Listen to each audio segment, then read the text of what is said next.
నమస్తే ఫ్రెండ్స్, నేను మీ Shravani Harsha. Welcome back to our channel. ఇవాళ మన కథ అమ్మ నిర్ణయం. కథని చివరి వరకు వినండి. నచ్చితే కనుక ఖచ్చితంగా తప్పకుండా ఒక్క లైక్ చేయండి. ఈ కథ పైన మీ విలువైన స్పందనని కామెంట్ రూపంలో మాకు తెలియజేయండి. కొత్తవారు ఎవరైనా చూస్తున్నట్లయితే మన ఛానల్ని సబ్స్క్రైబ్ చేసుకోండి. అర్ధరాత్రి అనుకోకుండా హాస్పిటల్ నుంచి ఫోన్ రావడంతో హడావిడిగా లేచి హాస్పిటల్కి వెళ్ళిపోయాడు శరత్. అనుకోకుండా ఒక యాక్సిడెంట్ కేసు రావడంతో నర్సులు అర్ధరాత్రి పూట శరత్కి ఫోన్ చేయాల్సి వచ్చింది. ఫోన్ రాగానే కార్ స్టార్ట్ చేసుకొని వెళ్ళిపోయాడు. ట్రీట్మెంట్ పూర్తయ్యి శరత్ ఇంటికి వచ్చి పడుకునేసరికి 4 అయిపోయింది. అందుకే ఉదయాన్నే లేవలేకపోయాడు. 11 గంటలు దాటిన తర్వాత లేచి ఫ్రెష్ అయ్యి హాస్పిటల్కి వెళుతూ ఉన్న భర్తతో, నందిని, రాత్రి బాగా ఆలస్యమైనట్టుందే, ఇలా అర్ధరాత్రి అపరాత్రి అని లేకుండా పనిచేస్తే ఎలాగా? అంత అర్ధరాత్రి కూడా మీరే లేచి వెళ్ళాలా? డ్యూటీ డాక్టర్ చూసుకోలేడా ఏమిటి అంది. వెంటనే శరత్ కొంచెం కాంప్లికేటెడ్ కేసు, అందుకని ఉన్న ఫలానా నాకు ఫోన్ చేశారట. చిన్న యాక్సిడెంట్ అయితే డ్యూటీ డాక్టర్ చూసుకునే వాళ్ళు, అయినా డాక్టర్ అయిన తర్వాత ఇలా పగలు రాత్రి పండగలు సెలవులు అని ఆలోచిస్తే ఎలాగా అన్నాడు శరత్. వెంటనే నందిని, అవన్నీ నాకు తెలీదు. వారం రోజుల్లో మన సిద్ధు పుట్టినరోజు రాబోతుంది. ఆ రోజు మాత్రం ఎమర్జెన్సీ కేసు వచ్చింది, హాస్పిటల్లో ఇంపార్టెంట్ ఆపరేషన్ ఉంది అని చెప్పి ఆ ఒకేషన్ని మాత్రం స్పాయిల్ చేస్తే నేను అస్సలు ఊరుకోను. ముందుగానే అన్ని ప్లాన్ చేసుకోండి. ఇంకొక విషయం, మీ అమ్మకి ఇప్పుడే వివరించి చెప్పండి. కనీసం ఆ రోజైనా నా మూడ్ చెడగొట్టొద్దని, ఆవిడ గదిలోనే నిశ్శబ్దంగా ఉండడం మంచిదని. ఆవిడ ఆ రోజు తన గది నుంచి బయటకు వచ్చి ఏదైనా అవాంఛనీయ ఘటన జరిగితే నేను అస్సలు సహించను. మన కొడుకు పుట్టినరోజు కోసం నేను ముందు నుంచే ఎన్నో ఏర్పాట్లు చేసుకుంటున్నాను. ఆ రోజు గ్రాండ్గా మన ఇంట్లో పార్టీ చేయాలి అని అనుకుంటున్నాను.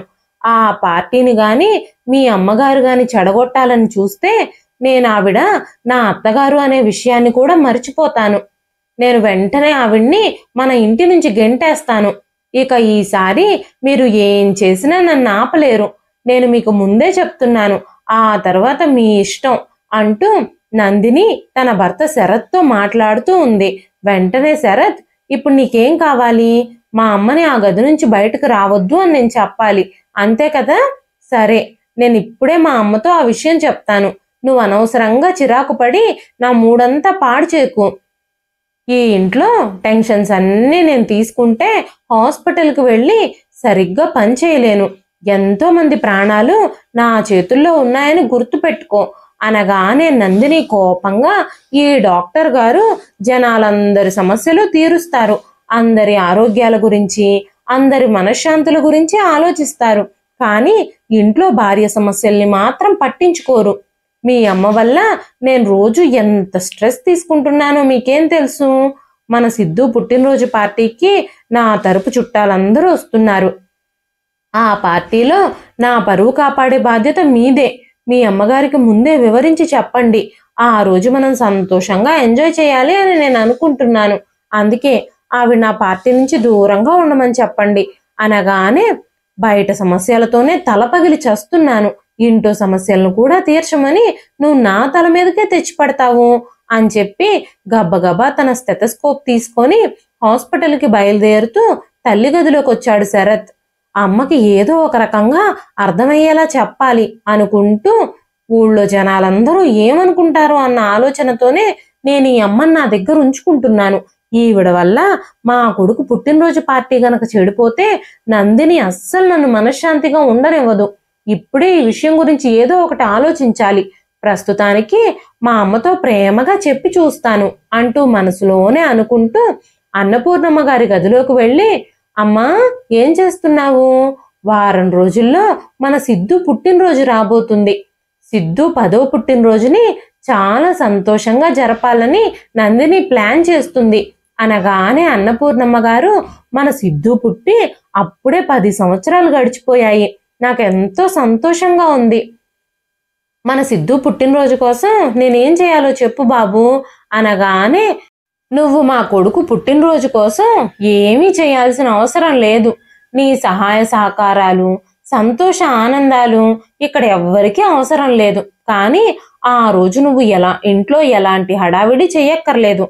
ఆ రోజంతా నువ్వు ఈ గదిలోనే ఉండాలి. నువ్వు నీ గది నుంచి బయటకు రావడానికి వీల్లేదు. ఒకవేళ ఏ కారణం చేతైనా నువ్వు గది నుంచి బయటకు వచ్చావంటే మీ కోడలికి కోపం వచ్చేస్తుంది. ఆ తర్వాత తను ఏం చేస్తుందో నీకు తెలుసు. నేనేం చెప్పినా ఇక తను వినదు. నిన్నింట్లో నుంచి గెంటేస్తుంది. ఆ విషయం గుర్తుపెట్టుకో. ఆ తర్వాత తన నిర్ణయాన్ని నేను కూడా ఎదిరించలేను అని చెప్పి అన్నపూర్ణమ్మ గారి గదిలో నుంచి బయటకు వెళ్ళిపోయాడు. అన్నపూర్ణమ్మ గారి కళ్ళు ఆ మాటలు వింటుండగానే కన్నీళ్లతో నిండిపోయాయి. కొడుకు ఊర్లో వాళ్ళందరూ ఏమనుకుంటారోనని, తల్లిని తండ్రి చనిపోయాక ఒంటరిగా వదిలేశాడు అని అనుకుంటారని, వేరే మార్గం ఏమీ లేక జనాలందరూ తప్పుగా అనుకుంటారు అన్న భయంతో మాత్రమే నన్ను వాళ్ళ దగ్గర ఉంచుకున్నారు తప్ప నా మీద కాస్తైనా ప్రేమ లేదు కొడుక్కి.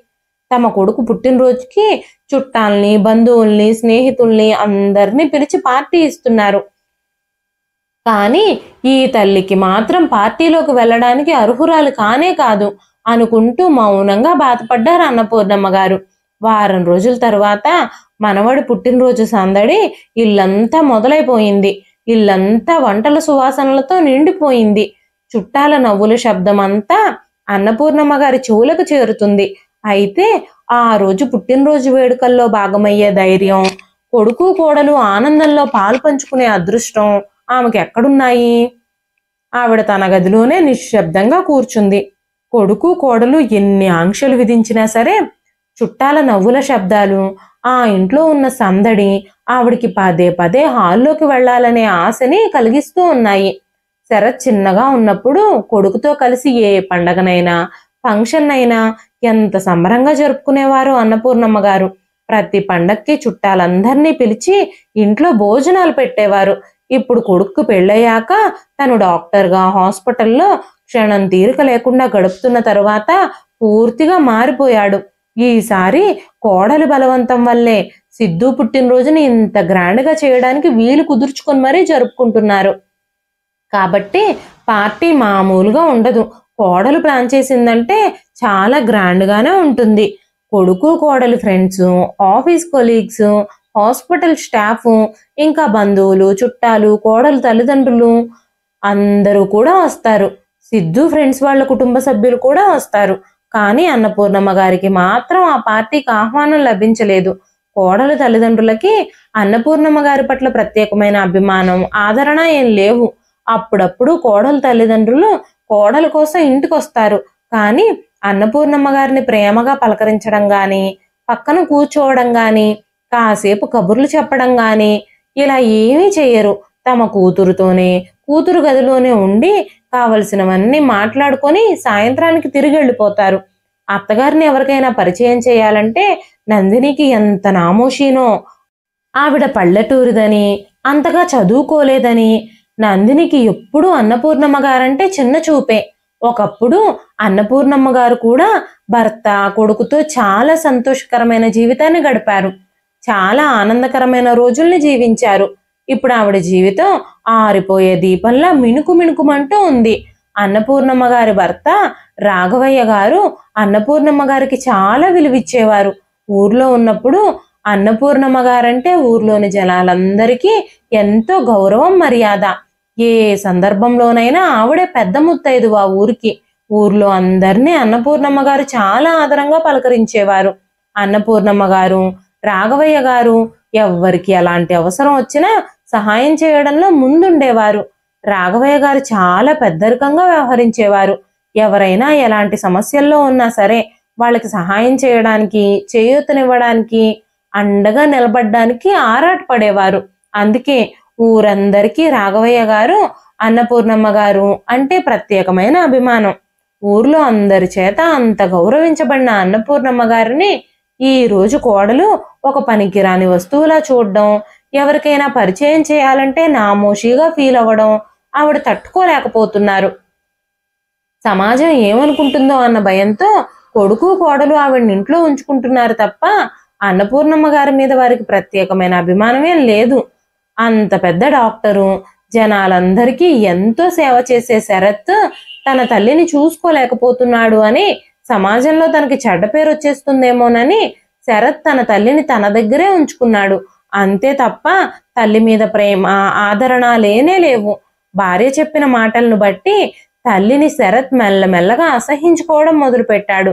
అన్నపూర్ణమ్మ గారు ఆ రోజు చాలా బాధగా భర్త ఫోటోతో మాట్లాడుకుంటూ కళ్ళల్లో కారుతున్న నీళ్లను తుడుచుకుంటూ ఉన్నారు. అంతలోనే ఒక్కసారిగా కోడలు నందిని అన్నపూర్ణమ్మ గారి గది తలుపులు తెరిచి ఒక చీర తీసుకొచ్చి అన్నపూర్ణమ్మ గారికి ఇచ్చి, అత్తయ్య గారు, ఈ రోజు మీరు ఈ చీర కట్టుకోండి, ఈ బంగారు గొలుసు కూడా మీ మెడలో వేసుకోండి. ఒకవేళ పొరపాటున గదిలోకి ఎవరైనా వచ్చారనుకోండి, మీరు పాత చీర కట్టుకొని ఆ మొండి మెడతో మొండి చేతులతో కూర్చుంటే మా పరువంతా పోతుంది. అందుకే మీకోసం ఈ గొలుసు గాజులు తీసుకొచ్చాను. మీరు శుభ్రంగా రెడీ అయ్యి ఈ గదిలో కూర్చోండి. ఎవరైనా వస్తే వాళ్ళు అడిగిన దానికి మాత్రమే సమాధానం చెప్పండి. వాళ్ళతో మాటలు కలపాల్సిన అవసరం లేదు అంటూ నందిని మాట్లాడుతూనే ఉంది. అన్నపూర్ణమ్మ గారు కోడలి మాటలు వింటూ, ఇంట్లో ఇంత పెద్ద పార్టీ జరుగుతూ ఉంటే కొత్త చీర కట్టుకొని నన్ను ఈ గదిలోనే కూర్చోమంటుంది కోడలు. కనీసం నీట్గా రెడీ అయ్యి పార్టీలోకి రమ్మని కూడా అనడం లేదు అని ఆలోచిస్తూ ఉండగానే కోడలు ఆవిడ్ని కదిలించి, అత్తయ్య గారు, వింటున్నారా నా మాటలు అనగానే అన్నపూర్ణమ్మ గారు ఉలిక్కిపడి మామూలు స్థితిలోకి వచ్చారు. వెంటనే అన్నపూర్ణమ్మ గారు కోడలితో, అమ్మ నందిని, ఈరోజు మన సిద్ధు పుట్టినరోజు కదా, మీరు చాలా పెద్ద పార్టీ చేస్తున్నట్టున్నారు. నేను బయటకొచ్చి పార్టీలో కూర్చుంటాను. ఎవ్వరితోనూ ఏమీ మాట్లాడను. నిశ్శబ్దంగా కాసేపు అక్కడే కూర్చుని మీరు కేక్ కట్ చేసే వరకు ఉంటాను. ఆ తర్వాత మౌనంగా భోజనం చేసేసి నా గదిలోకి వచ్చేస్తాను అని చెప్పగానే నందిని కోపంగా, ఈ రోజు నా కొడుకు పుట్టినరోజు. ఈ పార్టీ కోసం నేను చాలా మందిని పిలిచాను. వాళ్ళందరూ చాలా గొప్ప గొప్ప వాళ్ళు. సిద్ధు ఫ్రెండ్స్ అందరూ కూడా హై క్లాస్ పీపుల్. వాళ్ళందరి తల్లిదండ్రులు కూడా వస్తారు ఈ పార్టీకి. వాళ్ళందరి ముందు మీరు అక్కడ పార్టీలో కూర్చుంటే నేను మిమ్మల్ని వాళ్ళకి ఏమని పరిచయం చేయాలి? మిమ్మల్ని అత్తగారు అని చెప్పుకుంటే నా పరువంతా పోతుంది. మీ ఇలాంటి పల్లెటూరు మనిషిని తన ఫ్రెండ్స్ అందరి ముందు నానమ్మ అని పిలవడానికి సిద్ధు కూడా చాలా ఇబ్బంది పడతాడు అనగానే అన్నపూర్ణమ్మ గారు బాధతో ఏమీ మాట్లాడలేక మౌనంగా కూర్చున్నారు. నందిని వెంటనే అక్కడి నుంచి వెళ్ళిపోయింది. కాసేపటికి పని మనిషి విమల అన్నపూర్ణమ్మ గారి గదిలోకి వచ్చింది.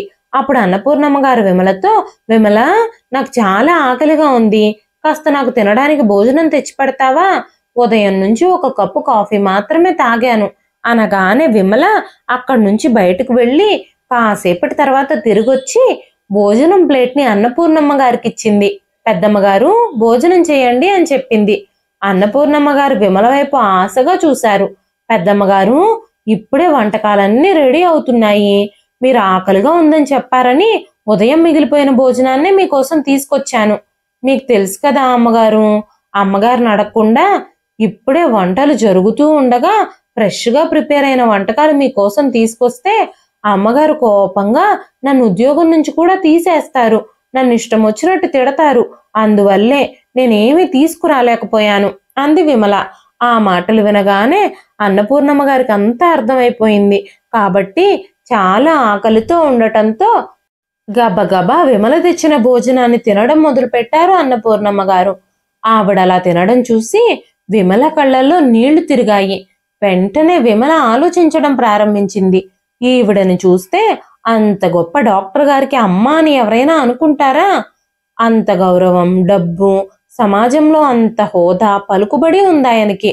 కానీ ఈవిడ కంటే నా పరిస్థితే బాగుంది. నా కొడుకు, కోడలు ఇళ్లల్లో పనులు చేసుకుంటూ ఉంటారు. నా కొడుకు ఆటో నడిపిస్తూ ఉంటాడు. నేను కూడా ఇక్కడ ఇంట్లో పని మనిషిగానే పనిచేస్తున్నాను. కానీ సాయంత్రం అయ్యేసరికి అందరం కలిసి కూర్చొని కబుర్లు చెప్పుకుంటూ రాత్రికి అందరూ కలిసి భోజనం చేస్తాం. నా కొడుకు, కోడలు నాకెంత విలువ ఇస్తారు. ఇక్కడ ఈ డాక్టర్ గారు మాత్రం జనాలందరి చేత గౌరవించబడే పొజిషన్లో ఉన్నారు. కొడుకు పుట్టినరోజుకి అందరినీ పిలిచి చాలా గ్రాండ్గా పార్టీ చేసుకుంటున్నారు. అందరికీ చాలా చాలా కాస్ట్లీ ఫుడ్స్ భోజనాలు పెడతారు. కానీ సొంత తల్లి మాత్రం ఆకలితో మగ్గిపోతుంది అనుకుంటూ ఉండగానే విమలని నందిని పిలవటంతో నందిని గొంతు వినగానే విమల గబగబా భయంగా బయటకు వెళ్ళబోయింది. అప్పుడు అన్నపూర్ణమ్మ గారు, విమల, నువ్వు తీసుకొచ్చిన ఈ కాస్త భోజనంతో నా ఆకలి కొంచెం కూడా తీరలేదు, నాకు ఇంకా చాలా ఆకలిగా ఉంది అనగానే, విమల, పెద్దమ్మగారు, నాకు అవకాశం దొరికిన వెంటనే మీకోసం ఏదో ఒకటి తెచ్చిస్తాను, నేను ఇప్పుడు అర్జెంటుగా వెళ్ళాలి, అమ్మగారు పిలుస్తున్నారు, ఆలస్యం చేస్తే ఆవిడ కోపం వస్తుంది అని చెప్పి గబగబా వెళ్ళిపోయింది. అన్నపూర్ణమ్మ గారు తన కోడలు తన కోసం తీసుకొచ్చి ఇచ్చిన చీరను బయటకు తీసి చూసి చాలా సంతోషించారు. కోడలు నా మనవడి పుట్టినరోజు అని మొదటిసారిగా నాకు చీర కొనుక్కొచ్చి ఇచ్చింది, కొంచెం ముందు తెచ్చుంటే బాగుండేది, దీనికి బ్లౌజ్ కూడా కుట్టించుకునేదాన్ని, ఇప్పుడు నా ఒంటి మీద ఉన్న చీర చాలా పాతగా ఉంది, కాసేపట్లో పార్టీ మొదలవుతుంది, అతిథులందరూ వస్తారు, ఎవరైనా వచ్చేలోపే నేను చీర మార్చేసుకోవాలి, లేదంటే ఎవరైనా వచ్చి నన్నింత పాత చీరలో చూస్తే కోడలు పెద్ద రాద్ధాంతమే చేసేస్తుంది అనుకుంటూ అన్నపూర్ణమ్మ గారు గబగబా స్నానం చేసేసి చీర మార్చుకున్నారు. కోడలిచ్చిన గొలుసు, చేతులకి గాజులు వేసుకొని మంచం మీద కూర్చున్నారు. కాసేపటికి పార్టీ మొదలైనట్టుంది.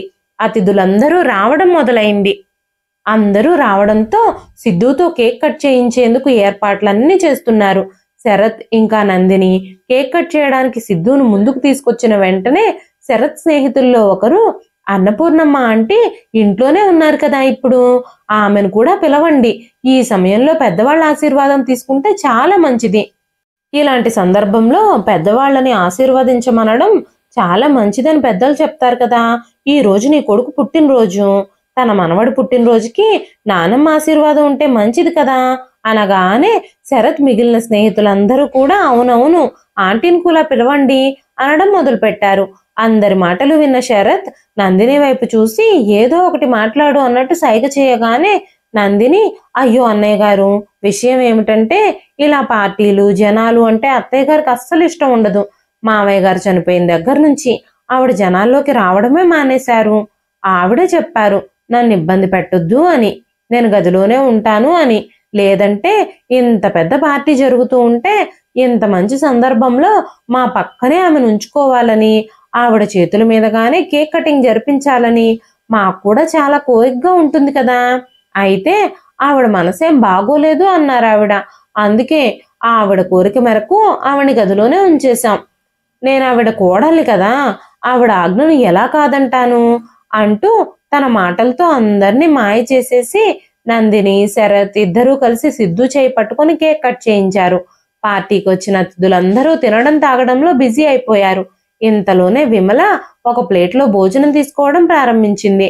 వెంటనే నందిని విమలని తిట్టి, ఏం చేస్తున్నావు విమల నువ్వు, ఈ భోజనం ఎవరికి, పార్టీ ఇప్పుడే మొదలైంది, అతిథులందరూ భోజనాలు చెయ్యకముందే నువ్వు భోజనం చేద్దాం అనుకుంటున్నావా అనగానే విమల, లేదమ్మగారు, పెద్దమ్మగారు గదిలో ఉన్నారు కదా, అందుకే ఆవిడ కోసం భోజనం తీసుకెళ్తున్నాను, ఆవిడ ఇందాకెప్పుడో ఆకలేస్తుంది అని అడిగారు, పొద్దున మిగిలిపోయిన కాస్త భోజనం ఉంటే తీసుకెళ్ళిచ్చాను, అందుకే ఆవిడ కోసం ఇప్పుడు భోజనం తీసుకెళ్తున్నాను అనగానే నందిని, కొంచెం ఆవిడకి సరిపోతుందిలే, ఈ వయసులో అతిగా తింటే అరగదు, రేపేదైనా అనారోగ్య సమస్య వస్తే చూసేదెవరు, నిశ్శబ్దంగా ఆ ప్లేట్ అక్కడ పెట్టేసి నీ పని నువ్వు చూసుకో, మా అత్తయ్య గారి సంగతి నేను చూసుకుంటాను, ఇక్కడ అతిథులందరూ నిలబడున్నారు, నువ్వు పెద్దమ్మగారు పెద్దమ్మగారు అంటూ ఆవిడ నామజపం చేస్తున్నావేమిటి, నీకు జీతం ఇచ్చేది ఆవిడ లేక నేనా అనగానే పాపం విమల ఆ ప్లేట్ అక్కడే పెట్టేసి గెస్ట్లకి కూల్ డ్రింకులు భోజనము సర్వ్ చేసే పనిలో నిమగ్నం అయ్యింది. నందిని కూడా తన స్నేహితులతో బిజీ అయిపోయింది. అప్పటికే రాత్రి 10 గంటలు దాటిపోయింది. అప్పటి వరకు అన్నపూర్ణమ్మ గారికి ఎవ్వరూ భోజనం పెట్టలేదు. ఆవిడ ఆకలితో మూలుగుతూనే ఉంది. కనీసం ఆవిడ ఆకలిని ఎవ్వరూ పట్టించుకోవడం లేదు. అన్నపూర్ణమ్మ గారు ఆకలికి తట్టుకోలేకపోతున్నారు. బయటకు వద్దామంటే పార్టీ ఇంకా జరుగుతూనే ఉంది. సమయం గడుస్తున్న కొద్దీ అన్నపూర్ణమ్మ గారి సహనం నశించింది. చివరగా లేచి తన గది నుంచి బయటకొచ్చి చుట్టుపక్కలంతా చూడడం మొదలుపెట్టింది. ఒక్కసారిగా శరత్ కళ్ళు అన్నపూర్ణమ్మ గారి మీద పడగానే వెంటనే శరత్ నందిని దగ్గరకొచ్చి మెల్లగా అన్నాడు, నందిని, మా అమ్మ గదిలోంచి బయటకొచ్చింది చూడు. ఈ పార్టీకి చాలా మంది పెద్ద పెద్ద గెస్ట్లు వచ్చారు. అమ్మని చూశారనుకో ఏం జరుగుతుందో తెలుసా? ఎవ్వరూ చూడకముందే అమ్మని కాస్త గదిలోకి తీసుకెళ్ళు, ఎవరన్నా చూస్తే మన గురించి చాలా చీప్గా అనుకుంటారు అన్నాడు. వెంటనే నందిని గబగబా అన్నపూర్ణమ్మ గారి దగ్గరికి పరిగెత్తుకుంటూ వెళ్ళి ఆవిడ్ని గబగబా గదిలోకి లాక్కెళ్ళి లోపలికి తోసేసి ఆవిడ చెవి దగ్గర గుసగుసలాడింది. అత్తయ్య గారు, మిమ్మల్ని బయటకు రావద్దని చెప్పాను కదా, అయినా సరే మీరు మా మాటలు ఎందుకు వినరు అని కోడలు అరుస్తూ ఉంది. అంతలోనే పార్టీలో ఉన్న కొంతమంది వ్యక్తులు ఆవిడ వైపు చూడడం మొదలు పెట్టారు. అది గమనించిన నందిని తన కోపాన్నంతా దాచిపెట్టేసి మొహంలో రాని నవ్వును పులుముకుంటూ గౌరవం నటిస్తూ, అత్తయ్య గారు లోపలికి రండి, మీరు విశ్రాంతి తీసుకోండి అంటూ ప్రేమగా చెప్తుంది. అన్నపూర్ణమ్మ గారేమో ఆకలితో బాధపడుతున్నారు. అందరి ముందు ఆవిడ నందినితో, ఇంత పెద్ద పార్టీ జరుగుతుంది, మీరేమో నన్ను గదిలో బంధించారు, కనీసం నాకు ఆకలిగా ఉందని చెప్పినా కూడా నువ్వు భోజనం పంపించలేదు, నాకు తినడానికి ఏదో ఒకటి ఇవ్వండి అంటున్న అన్నపూర్ణమ్మ గారి గొంతు స్పష్టంగా వినబడ్డంతో అందరి దృష్టి ఆమె వైపుకు మళ్ళింది. అందరూ ఆమెను ఆశ్చర్యంగా చూడడం మొదలు పెట్టారు. ఈ డాక్టర్ గారు కొడుకు పుట్టినరోజు చేసి గ్రాండ్గా పార్టీ ఇచ్చి అందరికీ భోజనాలు పెడుతున్నారు. ఇంత పెద్ద పార్టీ అరేంజ్ చేశారు, కానీ ఈ డాక్టర్ గారి తల్లి మాత్రం గదిలో ఆకలితో దాహంతో అలమటిస్తోంది అంటూ ఒక మహిళ మరో మహిళ చెవులో గుసగుసలాడుతుంది. పార్టీలో ఉన్న వాళ్ళందరూ గుసగుసలాడుకోవడం మొదలు పెట్టగానే నందినికి చాలా కోపం వచ్చింది. వెంటనే నందిని అన్నపూర్ణమ్మ గారిని లోపలికి నెట్టి గదిలో తలుపులేసేసి ఆవిడ్ని మంచం మీదకి తోస్తూ, మీరు బయటకొస్తే నాకంటే హీనంగా ఎవ్వరూ ఉండరు, ఇలా బయటకొచ్చి అందరి ముందు మా పరువు తీయడానికి మీకు సిగ్గులేదా, మీరు బయట చేసిన డ్యామేజ్ని ఎలాగైనా నేనే మేనేజ్ చేయాలి అంటూ గబగబా డోర్ వేసేసి నందిని అందరి ముందుకు వచ్చి, మా అత్తయ్య గారికి మానసిక పరిస్థితి ఏం బాగోలేదు, ఆవిడ ఇందాకే భోజనం చేశారు, అయినా సరే మళ్ళీ మళ్ళీ ఆకలిగా ఉంది అంటున్నారు. విమల, అత్తయ్య గారికి ఆకలిగా ఉందంట, ప్లేట్లో భోజనం పెట్టిస్తాను, ఆవిడ 2 గంటలకోసారి ఆహారం తీసుకుంటారు కదా, కాసేపటి క్రితమే ఆవిడ భోజనం చేశారు, కానీ మళ్ళీ ఆవిడ ఆకలి అవుతుంది అంటున్నారు, పెద్దవాళ్ళని మనం పట్టించుకోకపోతే ఎలాగా అంటూ గెస్ట్లతో చెబుతుంది. ఆ మాటలు విని విమల ఆశ్చర్యపోయింది. త్వరగా ప్లేట్లో ఫుడ్ పెట్టుకొని అన్నపూర్ణమ్మ గారి గదిలోకి తీసుకెళ్ళింది. అన్నపూర్ణమ్మ గారు చాలా ఏడుస్తున్నారు. అన్నపూర్ణమ్మ గారు కన్నీళ్లు పెట్టుకుంటూ, చూడు విమల, నా పరిస్థితి ఎలా దిగజారిపోయిందో, కోడలు నన్ను ఎంత గట్టిగా గదిలోకి నెట్టేసిందో, నా చెయ్యి మొత్తం మంచానికి గీరుకొని పోయి రక్తం వస్తుంది చూడు, నాకెంత నొప్పిగా ఉందో అని విమలకి చెయ్యి చూపించారు అన్నపూర్ణమ్మ గారు. అన్నపూర్ణమ్మ గారి చెయ్యికి రక్తం కారుతుంది. వెంటనే విమల ఫస్ట్ ఎయిడ్ బాక్స్ తీసుకొచ్చి అన్నపూర్ణమ్మ గారికి కట్టు కట్టింది. విమల తన చేతులతో అన్నపూర్ణమ్మ గారికి భోజనం తినిపించింది. కడుపులో ఆకలితో పోలిస్తే ఆ గాయం నొప్పి కూడా ఆవిడకి తక్కువగానే అనిపించింది. అప్పుడు విమల అన్నపూర్ణమ్మ గారితో, అమ్మా, నేను మీతో ఒక విషయం చెప్పనా, మీరు తప్పుగా అనుకోవద్దు, ఈ ఇంట్లో మీరు పరాయి మనుషుల్లాగా ఎందుకు పడుంటున్నారో నాకు అసలు అర్థం కావడం లేదు, కనీసం మీ కొడుకు కోడలికి మీ మీద కాస్తైనా గౌరవం మర్యాద ఏమీ లేవు, మిమ్మల్ని ఇంతలా అవమానిస్తూ ఉంటే మీరు ఇవన్నీ ఎందుకు సహిస్తున్నారు, మీకు ఊర్లో భూములు ఆస్తిపాస్తులు అన్నీ ఉన్నాయి, మీరు కావాలనుకుంటే మీతో పాటు రోజంతా ఉండే పని మనిషిని పెట్టుకొని మీరు సేవలు చేయించుకోవచ్చు, కానీ ఇలా కొడుకు కోడలి పంచన పడి దేబరించాల్సిన కర్మ మీకేంటి అనగానే అన్నపూర్ణమ్మ గారు, ఏం చేయమంటావు విమల, కొడుకు మీద ఉన్న మమకారం నన్ను కొడుకును వదిలి వెళ్ళనివ్వడం లేదు, నా కొడుకు తప్ప నాకు ఇంకెవరున్నారు, అందుకే కొడుకు కోడలి పంచనే పడుంటున్నాను, ఈ వయసులో కొడుకు కోడలు లేకుండా ఒంటరిగా ఎలా జీవితం గడుపుతాను అంటూ ఏడవడం మొదలుపెట్టారు అన్నపూర్ణమ్మ గారు. వెంటనే విమల, అమ్మా, మీరు చాలా సమర్థవంతంగా ఇన్ని రోజులు ఇంటిని నిర్వహించారు, మీ భర్త చనిపోయినప్పటికీ మీ ఆస్తిపాస్తులన్నింటినీ మెయింటైన్ చేస్తూ కొడుకుని డాక్టర్ని చేశారు, కానీ ఈ వయసులో 2 పూట్ల భోజనం కోసం కొడుకు కోడలి మీద ఆధారపడాల్సిన అవసరం మీకేంటి, ఆత్మగౌరవం చంపుకొని కొడుకు కోడలతో కలిసి బ్రతకాలని అనుకోవడం కూడా ఎంతవరకు కరెక్టు, నా కొడుకు కోడలు నా విషయంలో ఇలా గనక చేస్తే నేను వాళ్లతో అస్సలు కలిసి ఉండను, వాళ్ళ దగ్గర నుంచి వెళ్ళిపోయి ఏ కూలో నాలో చేసుకుంటూ నా బ్రతుకు నేను బ్రతుకుతాను. నాకు చదువు సంధ్యలు ఆస్తిపాస్తులు ఏమీ లేకపోయినా అవమానాన్ని మాత్రం నేను సహించను. కానీ మీకు అన్నీ ఉన్నాయి, అలాంటప్పుడు అవమానాల్ని సహించాల్సిన అవసరం ఏమొచ్చింది అని చెప్పింది విమల. జానకమ్మ గారికి విమల మాటలు తన మనసులో పదే పదే వినిపిస్తున్నాయి. చదువు లేకపోయినా పేదదైనా సరే తను అంత ఆత్మవిశ్వాసం చూపిస్తుంది. నేను మాత్రం చదువుకున్నాను, ఆస్తిపాస్తులు ఉన్నాయి, అయినా సరే ఆత్మగౌరవంతో బ్రతకాలి అన్న ఆలోచన లేకుండా ఇలా అవమానాలతో నా రోజుల్ని వెళ్లదీస్తున్నాను. ఇంకా ఈ జీవితం నాకు అవసరం లేదు. నా మిగిలిన జీవితాన్ని ఆత్మగౌరవంతో బ్రతుకుతాను, ఎవరి దయాదాక్షిణ్యాల మీద కాదు అంటూ మనసులోనే దృఢమైన నిర్ణయం తీసుకున్నారు అన్నపూర్ణమ్మ గారు. ఆ తరువాత కొడుకు కోడలు గదిలోకొచ్చి అన్నపూర్ణమ్మ గారి మీద నిప్పుల వర్షమే కురిపించారు. అందరి ముందు పరువు తీయడానికి సిగ్గులేదా అంటూ అన్నపూర్ణమ్మ గారిని చెడామడా తిట్టారు. వెంటనే నందిని శరత్తో, మీ అమ్మగారిని భరించడం ఇంకా నా వల్ల కాదు. ఆవిడ ఈ రోజు మన విషయంలో చేసిన అవమానాన్ని నేను అస్సలు తట్టుకోలేకపోతున్నాను. అందరూ మన గురించి ఎన్నెన్ని రకాలుగా మాట్లాడుకుంటున్నారో. రేపొద్దున కల్లా ఎన్నెన్ని పుకార్లు షికార్లు చేస్తాయో. డాక్టర్ గారు తన తల్లిని గదిలో బంధించారని, కోడలావిడికి తిండి కూడా పెట్టడం లేదని ఊరంతా రేపొద్దున కల్లా కోడై కూస్తుంది. ఇక మీ అమ్మగారిని ఈ ఇంట్లో భరించడం నా వల్ల కాదు. ఆవిడ్ని తిరిగి మీ ఊరు పంపించేయండి, లేదంటే ఏదైనా వృద్ధాశ్రమంలో వదిలేయండి అనగానే, వెంటనే మా అమ్మని ఊరికే పంపించేస్తాను అన్నాడు కొడుకు.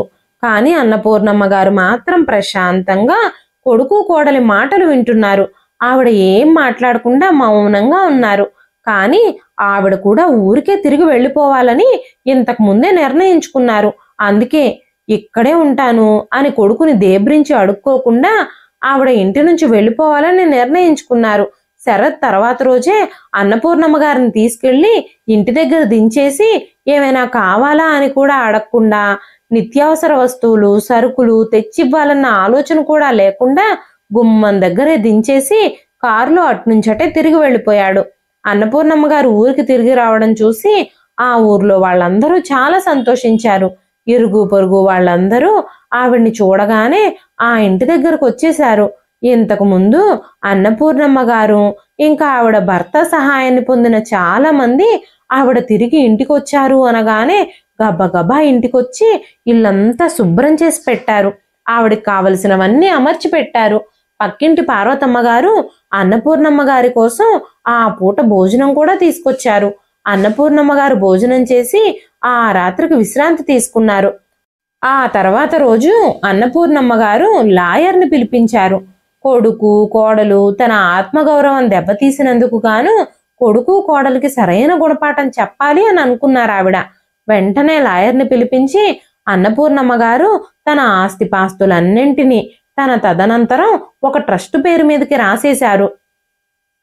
వృద్ధులని అనాథ పిల్లల్ని చూసుకుంటుంది ఆ ట్రస్టు. ఆ రోజు నుంచి అన్నపూర్ణమ్మ గారు గ్రామంలోని ప్రజలకి తనకి చేతనైన సహాయం చేస్తూ ఆ ట్రస్ట్ వ్యవహారాల్ని చూసుకుంటూ ఆ ఇంట్లో ప్రశాంతంగా గడుపుతున్నారు. ఊరికి సంబంధించిన భూములకు సంబంధించిన కౌలు డబ్బులు, బ్యాంకులో ఉన్న డబ్బులపై వడ్డీలు తన ఖాతాలో జమ అవ్వకపోవడంతో కొడుకు కోడలు ఆశ్చర్యపోయారు. ఏం జరిగిందో తెలుసుకుందామని శరత్ ఇంకా నందిని ఊరికి చేరుకున్నారు. శరత్ నందిని అన్నపూర్ణమ్మ గారితో, అమ్మా, పొలాలకు సంబంధించిన డబ్బులు నా అకౌంట్లోకి రాలేదేమిటి, ఏం జరిగింది అని అడగగానే అన్నపూర్ణమ్మ గారు కోపంగా, ఎవర్రా నువ్వు, నా ఆస్తిపాస్తులకు సంబంధించిన వివరాలన్నీ అడుగుతున్నావు, నీతో నేను ఎందుకు చెప్పాలి, అయినా చెప్తున్నాను విను, నేను నా ఆస్తిపాస్తులన్నింటినీ ట్రస్ట్కి రాసేశాను, నీకు నా ఆస్తిలో చిల్లిగవ్వ కూడా దక్కదు అనగానే కోడలు నందిని, అత్తయ్య గారు, మీ అబ్బాయిని అడగకుండా మీ ఆస్తిపాస్తులన్నింటినీ ట్రస్ట్కి రాయడానికి మీకెంత ధైర్యం అనగానే అన్నపూర్ణమ్మ గారు, అవును, నాకు ధైర్యమే, ఈ ధైర్యం మీ వల్లే వచ్చింది, అవమానంలోంచి పుట్టుకొచ్చిన ధైర్యం ఇది, నా తదనంతరం ఈ ఆస్తిపాస్తులన్నీ ట్రస్ట్కే చెందుతాయి, చిల్లిగవ్వ కూడా మీకు దక్కదు, కన్న తల్లిని బాధ్యతగా చూసుకుంటే ఆస్తిపాస్తులు మీవవుతాయి, బరువు అని భావిస్తే మీకు ఆస్తి మీద హక్కు ఎక్కడి నుంచి వస్తుంది, జనాలు ఏమనుకుంటారో అని నన్ను తీసుకెళ్ళి నా గదిలో బంధించి మీరు చేసిన నిర్వాకాలు చాలు. ఇక జన్మలో మీ ముఖం కూడా నేను చూడాలనుకోవడం లేదు. నాతో పాటు రోజంతా ఉండే పని మనిషిని పెట్టుకొని నేను ఇక్కడ ప్రశాంతంగా బ్రతుకుతున్నాను. మీరిక జీవితంలో మీ ముఖాలు నాకు చూపించకండి. నా ఆత్మగౌరవాన్ని పణంగా పెట్టి కొడుకు కోడలతో నేను ఇంక బ్రతకలేను.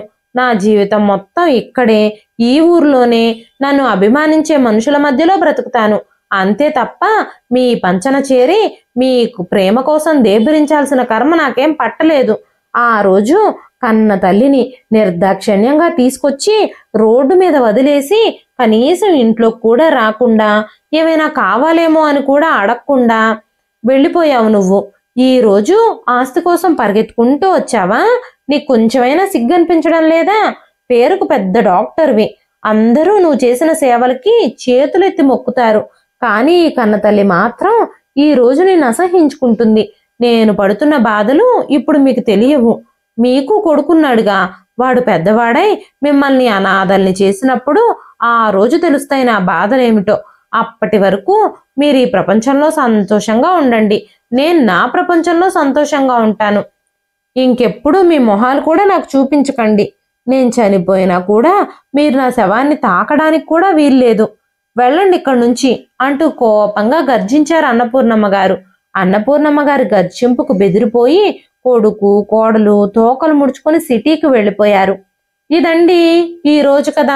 ఈ కథ మీకు ఎలా అనిపించింది? కథ నచ్చితే ఒక లైక్ చేయండి. ఈ కథ మీద మీ విలువైన స్పందనని కామెంట్ రూపంలో మాకు తెలియజేయండి. మరెన్నో ఇలాంటి ఇంట్రెస్టింగ్ కథల కోసం మన ఛానల్ని సబ్స్క్రైబ్ చేసుకోండి. మరొక మంచి కథతో రేపు మళ్ళీ కలుస్తానండి. అంతవరకు సెలవు.